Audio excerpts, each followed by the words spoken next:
जैसा कि आप लोगों को ये विदित है कि आज मेरा खुद का अपना जन्मदिन है और इस शुभ अवसर पर सबसे पहले मैं मीडिया बंधुओं को व पूरे देशवासियों को तथा बीएसपी के सभी छोटे बड़े पदाधिकारियों एवं कार्यकर्ता आदि को भी नववर्ष 2025 की हार्दिक बधाई एवं शुभकामनाएं देती हूँ। साथ ही कुदरत से ये भी कामना करती हूँ कि अपने देश में ये नववर्ष इन सभी की जिंदगी में खूब खुशहाली व तरक्की है। इस कामना के साथ ही अब मैं अपने जन्मदिन के संबंध में ये कहना चाहूँगी कि नववर्ष के पहले महीने में ही अर्थात आज के ही दिन दिनांक 15 जनवरी को पूरे देश भर में पार्टी के लोग मेरा जन्मदिन विशेषकर इसे जन कल्याणकारी दिवस पीपल्स वेलफेयर डे के रूप में मनाते हैं और इस दौरान उन जन कल्याणकारी योजनाओं के बारे में अपने लोगों को बताते हैं जिन्हें यहाँ यूपी में 4 बार मेरे नेतृत्व में रही बीएसपी की सरकार में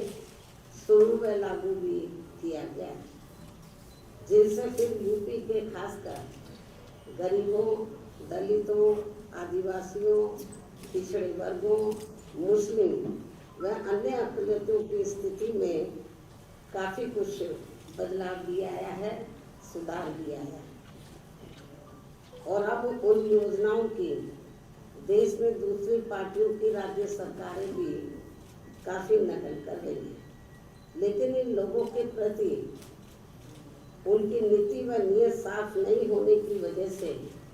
फिर ये सरकारें इन्हें कोई विशेष लाभ नहीं दे पाई। इतना ही नहीं बल्कि मेरी सरकार द्वारा यहाँ मजदूरों, बेरोजगारों, किसानों, व्यापारियों व अन्य मेहनतकश लोगों के साथ ही युवाओं,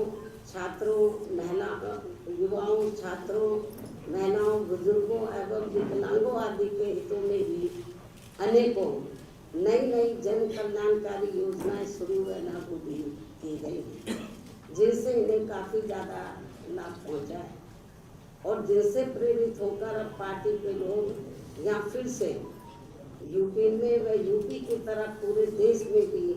ऐसी ही जन कल्याणकारी सरकार बनाने के लिए पूरे जी जान से लगे और यदि इसके लिए पार्टी द्वारा किए गए कार्यों के प्रति इनकी पूरी ईमानदारी आदि होती है तो फिर यही मेरे जन्मदिन पर इनका हमेशा ये विशेष तो इस उम्मीद के साथ ही अब मैं अपनी पार्टी के ऐसे सभी छोटे बड़े पदाधिकारियों, कार्यकर्ताओं एवं शुभचिंतकों आदि का भी हार्दिक दिल से आभार एवं शुक्रिया अदा करती हूँ जो इसी सोच व धारणा के तहत ही मेरा जन्मदिन मना रहे। साथ ही इस अवसर पर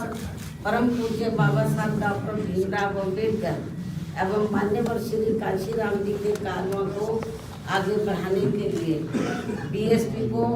पूरे तन मन धन से सहयोग करने का अपना संकल्प भी दोहरा रहे हैं और अब उनका बढ़ चढ़कर यही नारा है जो आज के दिन वो लोग नारा लगा रहे हैं मेरा जन्मदिन मनाने के मौके पर वो नारा लगा रहे हैं कि बाबा साहब का मिशन अधूरा बीएसपी करेगी पूरा। मान्य बहन जी करेगी पूरा, खूब नारे लगा रहे हैं जो बड़े बड़े पूंजीपतियों व धन्ना सेठों के धन बल पर नहीं बल्कि बहुजन समाज के गरीब एवं अन्य स्वाभिमानी मेहनत का समाज के लोगों के खून पसीने की कमाई के अंशदान से ही पूरा होगा। ये नारा तो लगाने हैं, नारा लगाने से काम नहीं चलेगा तो उसके लिए इनको हर क्षेत्र में एफर्ट्स भी करने होंगे। इसके साथ ही अब मैं अपने जन्मदिन के इस खास मौके पर भी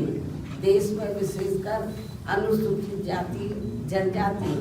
एवं अन्य पिछड़े वर्गों में समय समय पर जन्मे अपने उन सभी महान संतों, गुरुओं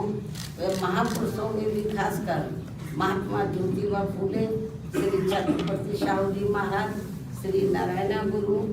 परम पूज्य बाबा साहब डॉक्टर भीमराव अम्बेडकर एवं मान्यवर श्री कांशीराम जी आदि को भी पूरे तय दिल से नमन एवं आदर सत्कार करती हूँ, जिन्होंने अपनी पूरी जिंदगी इन वर्गों के लोगों को अपने पैरों पर खड़ा करने के लिए समर्पित की है, जिनके अधूरे रहे कारवां को आगे बढ़ाने के लिए अब मेरी भी पूरी जिंदगी लगी हुई है, जिससे प्रभावित होकर ही मान्यवर श्री कांशीराम जी के जीते जी से ही पूरे देश में पार्टी के लोग आज के दिन अर्थात हर वर्ष 15 जनवरी को मेरा जन्मदिन काफ़ी उत्साह के साथ वैसे प्रेरणा एवं जन कल्याणकारी दिवस के रूप में बहुत ही गर्व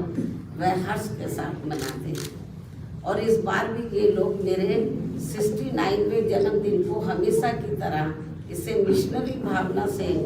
जन कल्याणकारी दिवस के रूप में मना रहे हैं, जिनकी मैं पूरे तहे दिल से आभारी भी हूँ। और इस मौके पर मैं भी अपनी जिम्मेवारी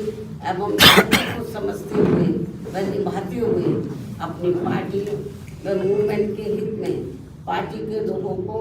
हमेशा की तरह इस बात की सावधानी के तौर पर उन्हें ये आगाह करना चाहती हूँ कि पिछले कुछ वर्षों से बीएसपी के विशेषकर दलित बेस बोर्ड को कमजोर करने व उसे तोड़ने के लिए अब यह कांग्रेस, बीजेपी, सपा व अन्य जातिवादी पार्टियां भी आए दिन किस्म किस्म के साम, दाम, दंड भेद आदि अनेकों हथकंडे इस्तेमाल कर रही है, जिनसे इन्हें कदम कदम पर जरूर सावधान रहना है। हालांकि इस मामले में मैं भी इन्हें समय समय पर काफ़ी सचेत करती रहती हूँ, वरना ये सभी जातिवादी पार्टियां इन्हें कभी भी सत्ता में आसीन नहीं होने देंगी और इसके बिना इन्हें बाबा साहब डॉक्टर भीमराव अम्बेडकर के अथक प्रयासों से भारतीय संविधान में मिले कानूनी अधिकारों का सही से पूरा लाभ नहीं मिल सकता है। खासकर सरकारी नौकरियों में तो इनके आरक्षण को इन्होंने कोर्ट कचहरी की आड़ में काफ़ी हद तक निष्प्रभावी ही बना दिया। इतना ही नहीं बल्कि SC/ST के साथ साथ OBC वर्गों के लोगों को भी आरक्षण एवं अन्य कानूनी अधिकारों का अभी भी इन्हें पूरा लाभ नहीं दिया जा रहा है। और अब कांग्रेस पार्टी तो सही समय पर आने पर इनके आरक्षण को ही पूरे तौर से खत्म करने में लगी, जिसका ये ऐलान भी कर चुके हैं। ऐसे में कदम कदम पर कांग्रेसी नेताओं द्वारा संविधान को दिखाना व नीले कपड़े आदि पहनकर किस्म किस्म की नाटकबाजी करना, ये सब यहाँ दलितों एवं अन्य उपेक्षित वर्गों के साथ इनका छलावा व ढोंग नहीं है तो और क्या है। इस पर भी इन लोगों को जरूर ध्यान देना है। जबकि देश में बीएसपी मूवमेंट के कारण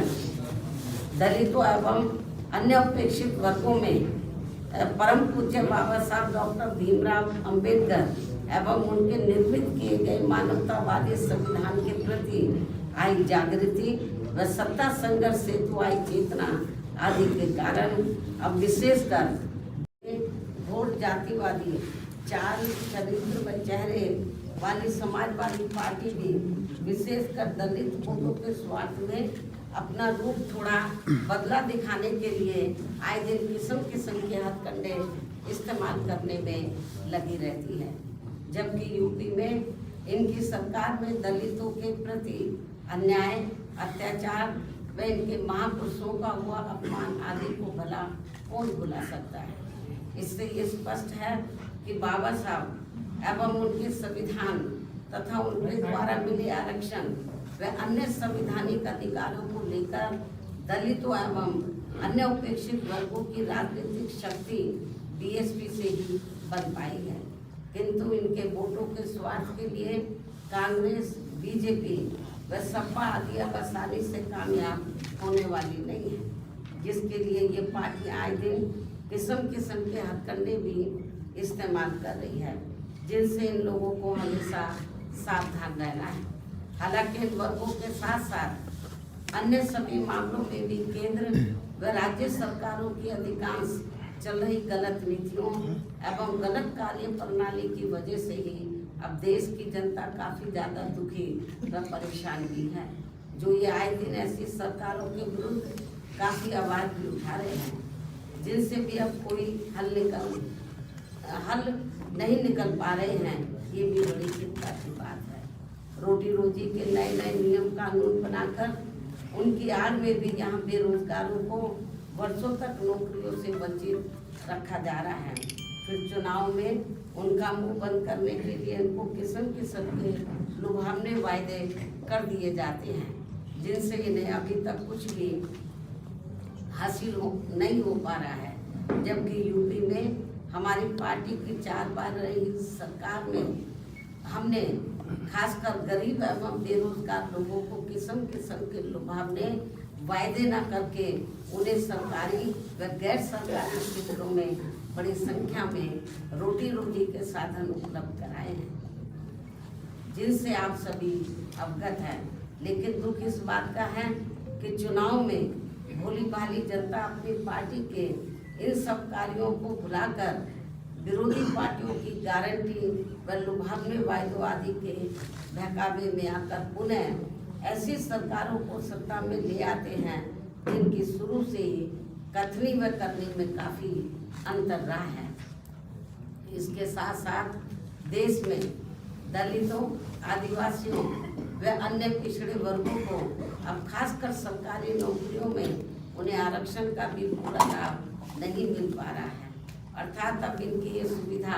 ना के बराबर ही रह गई है। मुस्लिम व अन्य धार्मिक अल्पसंख्यक समाज के लोग भी हर मामले में अब अपने आप को काफी असुरक्षित ही महसूस कर रहे हैं, जिससे इनका विकास भी रुका हुआ है। केंद्र व राज्य सरकारों की भी गलत आर्थिक नीतियों के कारण आए दिन देश में गरीबी, बेरोजगारी एवं महंगाई, ये थोड़ा दरवाजा खोल दो, खांसी आ रही है मीडिया को तो थोड़ा खोल दो। केंद्र व राज्य सरकारों की गलत आर्थिक नीतियों के कारण आए दिन देश में गरीबी, बेरोजगारी एवं महंगाई आदि भी काफी ज्यादा बढ़ रही है, जिससे विशेषकर यहाँ गरीब एवं मध्यम वर्ग के लोग सबसे ज्यादा परेशान व दुखी भी हैं। ऐसे में अब मैं अपने जन्मदिन के मौके पर सर्व समाज के लोगों में से खासकर दलित एवं अन्य उपेक्षित वर्गों के लोगों से यही कहना चाहती हूँ कि इन्हें अपनी सभी समस्याओं से छुटकारा पाने के लिए अब बाबा साहब डॉक्टर भीमराव अम्बेडकर एवं मान्यवर श्री काशीराम जी आदि के बताए हुए रास्तों पर ही चलना होगा, वरना इनकी जिंदगी सदियों पुरानी या गुलाम व लाचारी बनकर है। इससे बचने के लिए अमीर वर्गों के लोगों को एकजुट होना व सत्ता में आना बहुत जरूरी है।